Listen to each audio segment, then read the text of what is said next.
This is a red letter week because it's the release of ECO 9.0, a long-awaited and anticipated update to this game, so I'm going to be going over a highlight of the new features we can expect.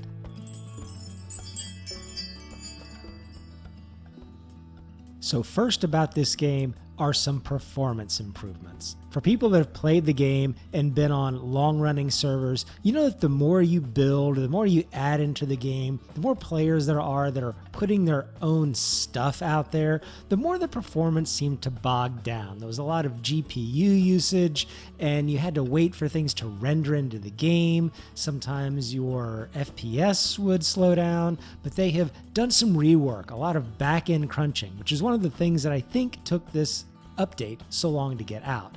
So we can look forward to improved use of the GPU and the CPU performance and just a lot better feedback from the game when we're playing on a server. Next are some updates to the actual crafting. Now I'm going to throw several things into the actual crafting bucket here, but one of them is a new labor system that's based on calorie-powered crafting.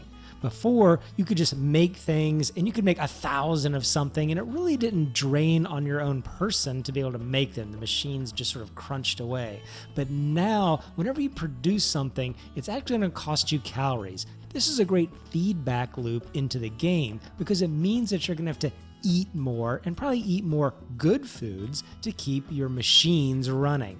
This all feeds back into the cooks that make the food and the farmers that grow the food. And so it's really just going to help stimulate the economy and the players across the board. They've also greatly expanded the mineral processing system to add a lot more depth and byproducts from there. So now when you mine rocks that have ores in them, you have to do a little bit more. You have to break down the rocks, crunch them down, use some machines to do that. You also have to sift these things and put them through a sluice box or some kind of separator to separate these things out, which also produces a number of different byproducts. Really, the only sort of byproduct you had was from smelting. You would make these tailings, but now you're going to have different types of products that may be useful or some that just may be contaminants. And you're going to have to deal with all that and manage all this product and byproduct that's coming out of this new mineral processing. They've also improved the collaboration to be able to get different types of work efforts that you want done. The work parties are similar to the contracts, which we already had in ECO, but are expanded in a lot of ways. A work party can accept any number of workers. So before with the contracts, it was just to a single individual, but now you can have contributors from a number of people all working on some given effort that you want. And they pay based on how much a given person is contributing. So I'm really looking forward to seeing how that pans out. Increasing your crafting efficiency is now also based on some upgrade modules, things that you can create or purchase and apply to your machines to make them run better and more efficient. And another thing they've applied to this idea of efficiency and the crafting cost reduction is that it's more trade-based, and I really don't understand exactly how that's going to work. I need to experience it for myself to be able to talk more about it, but I do like the idea that somehow the more trade you do or something like that will affect how much it costs you to actually produce something. There's also quite a few new crafting recipes, items, and world objects that are available. I know everyone's really excited to see what these new items are. And in general, I think around crafting, they've done a lot of work to balance it better, to make the depth of it a little bit more intricate in some of the crafting and encourage more interaction. ECO is a collaborative game, and so I think anything that they've done in that crafting that encourages cross-participation amongst people and is one of the things that really separates ECO from a lot of the other type of crafting builder type games. Next, as a Another category of upgrade they've put into the game is that they've added 2 new Tier 4 building materials. One of them is ashlar stone, which of course has a new look and texture to it added to the game. And so anyone that's been following the sort of masonry, stoneworking type of crafting and skill in the game now also has a Tier 4 building material they can create. On the other side is the composite lumber, which is for the people that have been following the logging and hewing and lumbering type of crafting skills. They've been making things out of wood, and so now they also have a Tier 4 building material. Up to now, there's only been one real Tier 4 building material, and that was making things out of steel. But now these other professions also have a new Tier 4 building material. But the new building materials really don't stop there. For some of the existing things that you could make out of hewn logs and lumber, they've added different variations of those materials, and it's based on the type of wood used. So you're going to get a different kind of look from something made from birch versus something made from oak versus something made from a different type of wood. So I really like the fact that the wood also has a lot of different look and color to it that we've also had with stone. You can make things different and they look different from sandstone and limestone and so on. So now you get that with the logs. And for all of these different variations and new materials, they've added a lot of new building forms that you can apply. So you got a lot of different shapes and slopes and angles and things like that that you can put into the game. All of this together is going to make for some great building, because I know that people that get into eco, they've actually created gigantic, massive cities with skyscrapers and just the whole thing. So there's going to be just a building frenzy with all these new variations and materials. They've made some improvements to the building system so multiple blocks can be placed down at one time, added visual updates to the asphalt roads to have lane lines in them, created some street signs. So there's just a lot of updates to the actual building itself. The next category of update I'm going to talk about, and I'm also lumping a lot of different types of things in here, is the ecosystem and the world itself. They've added some new animal species in here, and some of the animals now have predatory behavior. So if you get a little too close to them, they will attack you and start to try to kill you. I've even seen some of the predators running after some of the other animals and tracking them down and killing them. So there's some danger in the game. When you're walking around in the jungle, you better watch out for the jaguar, or else he will just pounce on you and start to chew on you. They've made some changes and updated the actual geology of the world itself and the ways that the ores spawn. So before, if you were going after iron or copper, one of these ores, they were scattered in a certain type of rock and a certain type of biome. And that's still the case. You're going to find certain types of things in different types of locations, but rather than the ore being spread, I'll say more evenly around throughout the rock, now they're going to be in more compact kinds of deposits, and you're going to have to take a prospecting drill to go locating these ore deposits. Now, you could just openly excavate until you run across one, but that might be a little hit or miss. So they've added a prospecting drill to help locate the ores that you want, and I think it's going to give you some feedback about how deep it is and how to access it, that sort of thing. So it's going to create a little bit of a different gameplay for people that are mining and going after different types of ores. There's going to be a different approach that players are going to have to take than what they've taken in the previous patches. I had mentioned with the building that they have some building forms that are different now for the hewn log and lumber based on the type of tree it comes from.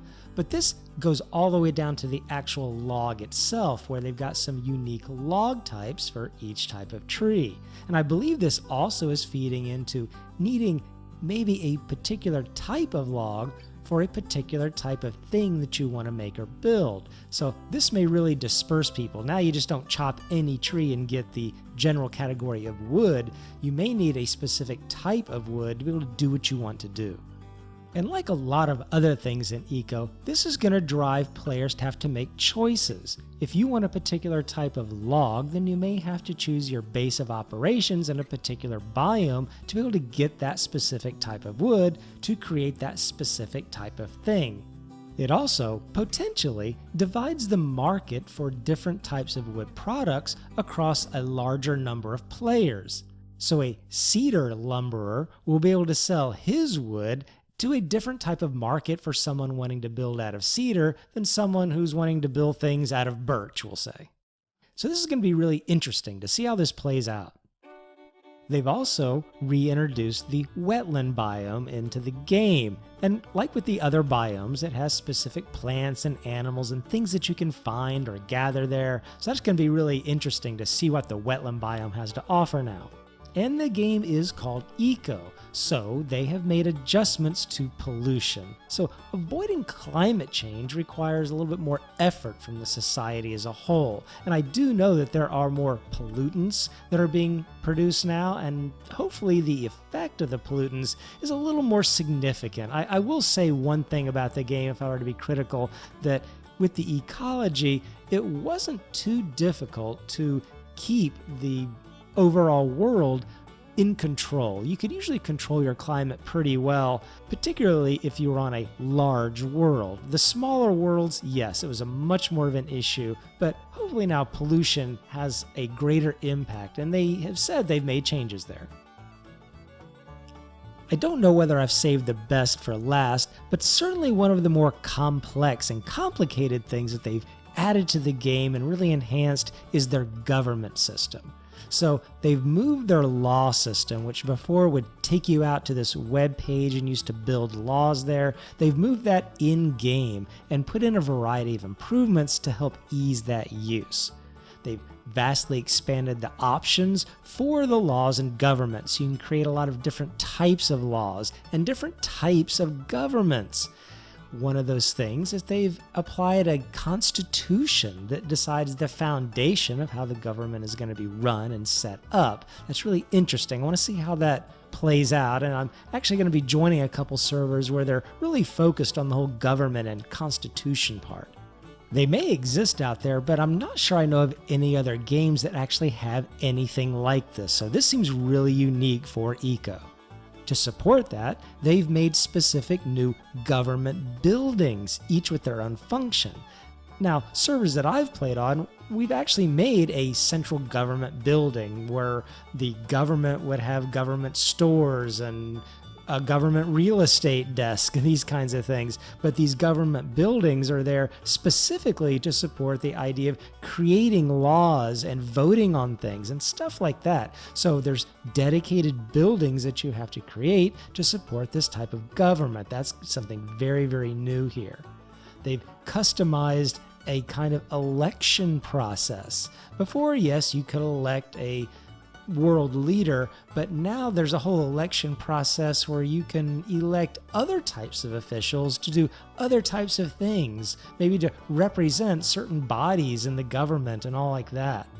And something that probably dovetails with these laws and elections and officials and all that are districts. The districts can now overlap. Before, if you were to create a district area, name it as something. Oh, this is going to be the logging district, or this is going to be the government downtown district, that kind of thing.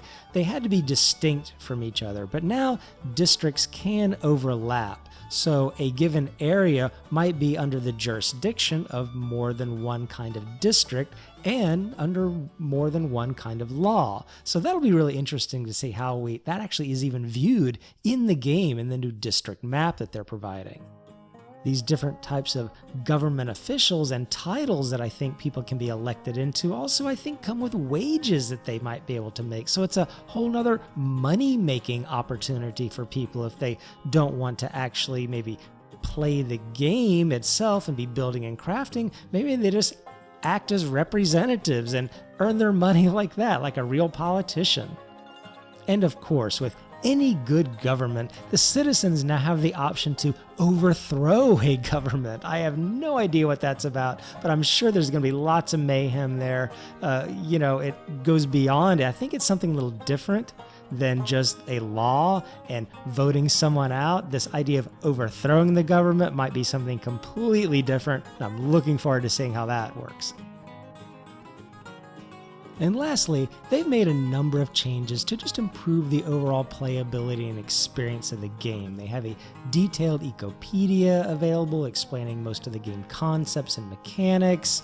They've expanded the lighting system and added a lot of additional graphic improvements, as well as a revamped user interface to be able to interact with things a little better, a little more differently now. They've done a lot of audio improvements, things that are more dynamic with what you're doing. So like while you're excavating and you're just moving the machine forwards, it makes a different sound than when you're running the arm and grinding and gouging out rocks. So I'm looking forward to seeing what all the audio improvements are. That really adds to the experience.